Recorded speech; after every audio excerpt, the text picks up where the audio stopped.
Salve, salve família, aqui quem fala é o Lutz do canal Cortes Podcast e no meu primeiro mês monetizado eu já fiz $3.000 só seguindo o que esse cara fala no curso dele. Então se você quer ganhar dinheiro com internet e YouTube sem nem precisar aparecer, confere o primeiro link na descrição. Agora, como é que você faz assim? Você é uma pessoa obviamente posicionada à esquerda, mas em uma causa ou outra você pode discordar um pouco com a posição da esquerda. E aí vira um escândalo, né? Porque sai no jornal, sai na matéria. Trending Topics do Twitter. Trending Topics. Não sei se você viu, aconteceu isso já com você? Você tá brincando, Não, né? não tô. Toda semana. Jura? Me fala a última, então. Rapaz, a última. Ah, não, é verdade, eu vi isso. Falando agora, eu não era provocação mentirosa, não. Agora eu me lembrei Não, de que realmente alguém... Quando eu falei que você ia estar aqui, eu recebi um comentário assim, que era uma galera mais esquerda falando, tipo, ela meio que tá onde... Ó, eu não tava mentindo. Tem várias... não tava mentindo quando eu falei que eu não lembrava. Tá? Eu tenho muitas crises... Enfim, assim, vou falar uma coisa séria e depois menos grave, talvez. É muito foda ser mulher na política. E a gente tem que sempre separar o que é a crítica do que é a violência. Tá. Eu ser xingada de puta e vadia todos os dias, receber ameaça de morte, não é ok. Falarem da minha aparência, da minha vida pessoal, porque discordam do meu posicionamento, não é ok. Então, só quero dizer que eu sempre tô sendo muito dura no que acontece comigo, porque não é ok eu ter que andar com escolta como eu já andei. Uhum. E esse silenciamento, essa coisa agressiva, é com as mulheres, não é com todo mundo. É majoritariamente com as mulheres. Então, só para dizer que eu brinco que são muitas crises, mas eu tenho muita consciência que muitas delas são desproporcionais comigo, porque uma mulher jovem, que eles leem como uma menina, peitando suas posições, incomoda muita gente. Isso aconteceu na votação da reforma da Previdência. Eu tinha a minha convicção, eu tinha estudado, eu estava convencida. Eu sei explicar muito bem uma reforma que não impactou quem recebia menos salário mínimo, porque eu lutei para mudar a proposta do Bolsonaro. Porque chegou uma proposta, eu sentei para negociar e saiu outra proposta depois. Agora, eu sou tratada de um jeito pelo partido e pela esquerda que os outros 7 que votaram não são. Por quê? Porque o meu voto é visto como uma desobediência. Porque eu não falei, sim senhor, vou fazer o que você está mandando. Porque eu falei o que todo mundo tinha dito que faria antes, inclusive na campanha do Ciro. Uhum. Então, só para dizer que tem muito machismo nesse meio. Mas dito isso, Deixa eu te interromper, só para a questão da reforma da Previdência. Deve ser muito duro também você entrar numa discussão sendo a favor de algo, isso, ou contra, e essa história vai mudando, né? Você vai mudando.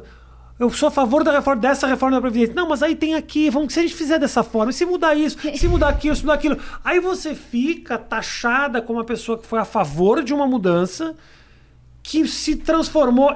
Eu que não sou político, eu fui a favor do marco civil da internet, logo que teve. Uhum. Fui super a favor, porque eu achava que era uma maneira de proteger melhor o conteúdo, que ninguém poderia simplesmente deletar as suas coisas como a granel, como tem sido feita. Aos poucos isso foi mudando, de chegou ao ponto de o governo falar. E se de repente criticarem o governo, será que a gente não pode também tirar do ar? Chegou nesse ponto. E eu fui o cara que foi a favor. Então eu respondi por ser a favor do marco civil da internet até virar outra coisa. E isso enfim, eu nem sou político. Meu business não é esse, o mas teu é. O que então, você assim, trouxe é muito importante, assim. Eu venho de um lugar em que esse debate esquerda-direita não importa para as pessoas. Então, eu sinto muito, tive uma trajetória diferente. Não fui de centro acadêmico, não fui de juventude partidária, porque política não era para mim, sabe? Então, eu não vou chegar com uma cartilha partidária decorada que não é atualizada há 200 anos, porque não, sabe, tem o seu valor na democracia, mas eu tô mais preocupada em resolver problema. Então, na hora que... Um exemplo, discussão do marco legal do saneamento. A gente tem metade da população brasileira sem saneamento. O modelo que tinha não estava resolvendo. É claro que eu votei a favor. E aí uma parte da esquerda inventa que está privatizando a água. Nada aconteceu, né? Então a gente viu que era mentira. Mas porque, poxa, na periferia eu sei o que é a falta de saneamento. Tudo bem que a sua cartilha está dizendo isso, eu respeito. Mas não está funcionando na ponta. Mas a questão da Previdência tem mais a ver com que... eu ia dizer da conveniência política. Porque, enfim, uma das razões pelas quais eu fui para o PDT é porque eu admirava muito a gestão do Ciro no Ceará. Cara, ele fez várias reformas, colocou as contas em dia, investiu em educação e ele dizia que era um cara mais de centro-esquerda. Até porque ele estava tentando se diferenciar do Haddad naquela época. E aí ele defendeu a reforma da Previdência. E eu tinha estudado isso. E a gente sabia que, eu acho que até 2026, de cada R$10 do dinheiro público, 8 iria para pagar a Previdência. Só ia sobrar 2 para saúde, educação, segurança, infraestrutura, tudo. Tipo, era uma bomba, porque a população tava ficando mais velha. Então eu cheguei no debate falando, tem que fazer. Aí chega uma proposta horrível do governo Bolsonaro. Aí eu falei, sou contra essa proposta, vamos melhorar. E aí começou a negociação. Bancada feminina, bancada da educação, protege quem recebe até um salário mínimo. Resumo da ópera. A gente conseguiu uma reforma que para quem recebe até um salário mínimo não mudou nada. E a alíquota até diminuiu de contribuição. E aí eu falei, cara, dá pra votar isso. É duro com a classe média? É, mas olha, a gente tá acabando com a aposentadoria de político de R$40 mil. A gente tá colocando a regra de idade pra todo mundo que sempre valeu. Pra diarista, pro cobrador de ônibus, pro pedreiro. Mexia no dinheiro dos militares também? A gente não conseguiu. Eu apresentei uma proposta. Mas Deus aí do o quê? Céu, atraso de vida. A base do governo. Mas é um absurdo Mas eu apresentei uma outra proposta para a gente igualar a aposentadoria dos militares ao dos outros servidores e pagar o auxílio emergencial. E aí eu comecei a ser odiada pelas filhas pensionistas dos militares. Elas têm uma página contra mim, etc. Ninguém tem coragem de bater no exército, Tabata. Ninguém tem coragem por uma série de motivos. Primeiro porque é difícil, é uma base muito forte. Eles têm essa pecha de eu defendo o país mais do que todo mundo, né? Então assim, fica difícil você bater com alguém que a princípio tá pronto para ir para uma guerra. E segundo, porque estão armados, né? Então assim, e tem influenciadores. Eu conversei com um amigo meu outro dia que deu uma cacetada no exército e eu falei, porra, é isso aí mesmo. Mas eu falei, depois eu mandei uma DM, falei, cara, por que ninguém fala? E a gente começou a conversar sobre isso. É difícil pra caramba, porque daqui a pouco o cara tá batendo na minha porta. O Felipe Neto, outro dia foi a polícia foi bater na porta do cara porque ele fez uma crítica ao governo. Então assim, a gente tá vivendo num momento em que o presidente da República, um tempo atrás, falou que a ditadura matou pouco. Até que ponto isso pode chegar? Será que um dia eu não posso sair na rua depois que critiquei o exército, tomou um tiro na minha cabeça e parecia que foi um assalto? Então assim, mexe na tua segurança física. Mas, cara, é um absurdo, Tabata, que a população brasileira pague filho, neto de militar, para gerações e gerações de pessoas que a gente financia. Eu me lembro quando começou a discussão a respeito da Previdência, a porcentagem do gasto com Previdência que ia para os militares era absurda. E foi isso, assim, a proposta que a gente votou, mais da metade dela é do topo. Que a gente tirou de 40 mil, de quem recebia, sabe, super aposentadorias. Só que tem aquela coisa de discurso ideológico. A esquerda falava, cara, não vou entender que não é a mesma reforma. Porque, ó como que é foda. O pessoal de oposição colocou vários pontos. Se isso aqui mudar, a gente... Se não mudar, a gente não vota. Tudo a gente conseguiu na negociação.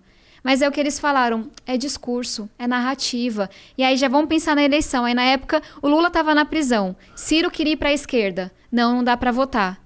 E aí ele me liga e fala, não consegui falar com o Lula, você tem que votar contra. Mas e a minha convicção? E as mudanças que eu ajudei a fazer? E eu acho que isso se conecta com outra coisa que você estava falando, que é...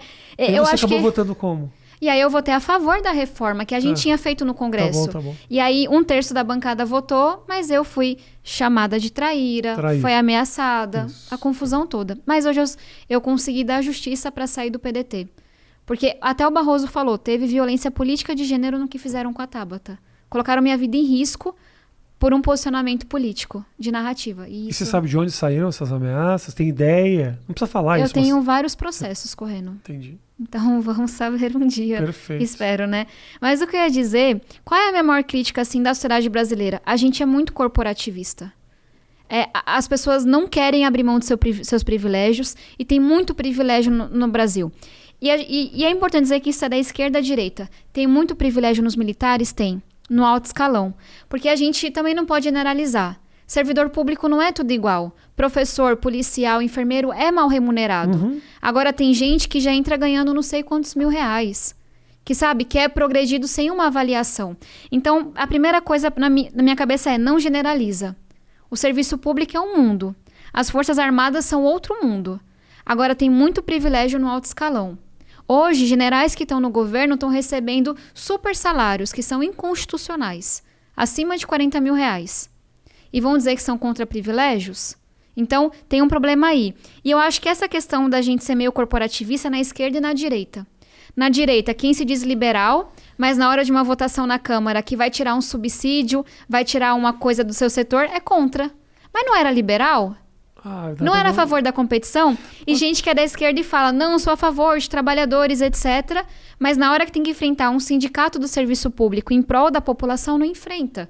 Então, acho que esse é um problema de uma sociedade desigual, elitizada, que da esquerda à direita é muito corporativista. Você não cansa, Tabata? Não cansa. Você... Se com 27 anos eu estiver lascada, eu estiver cansada, lascou. Eu penso assim... Cara... Então vamos falar de algo otimista, que eu quero que vocês acreditando que o Brasil tem jeito. Não é isso. Pelo contrário, você é uma pessoa otimista, você passa isso. Eu fico me colocando no teu lugar, entendeu? De ter que brigar contra, em algum momento, brigar contra as minhas próprias convicções, ou ter que batalhar pelas minhas convicções para não ser ou mal interpretada ou para perder alguns ganhos políticos que eu tive durante essa minha construção. Porque às vezes votar a favor da reforma da Previdência não faz só você se queimar com o partido, faz você muitas vezes receber ameaça de morte. Ameaça de morte e decepcionar as pessoas que estão do teu lado, falando também, pô, Tabata, mas assim... Mas é uma escolha. É uma escolha, e assim, você tem que ter muita força Tem uma coisa que um deputado mais velho me falou que eu acho que é muito verdade. Quando você entra, ele falou assim, você tem que escolher se você vai ser amigo dos de dentro ou dos de fora. Ou seja, se você vai entrar no jogo e um dia vai ser presidente da Câmara e um dia vai ser líder de um super bloco, ou se você vai saber que você não vai estar em toda a mesa, mas que você vai estar seguindo os teus valores.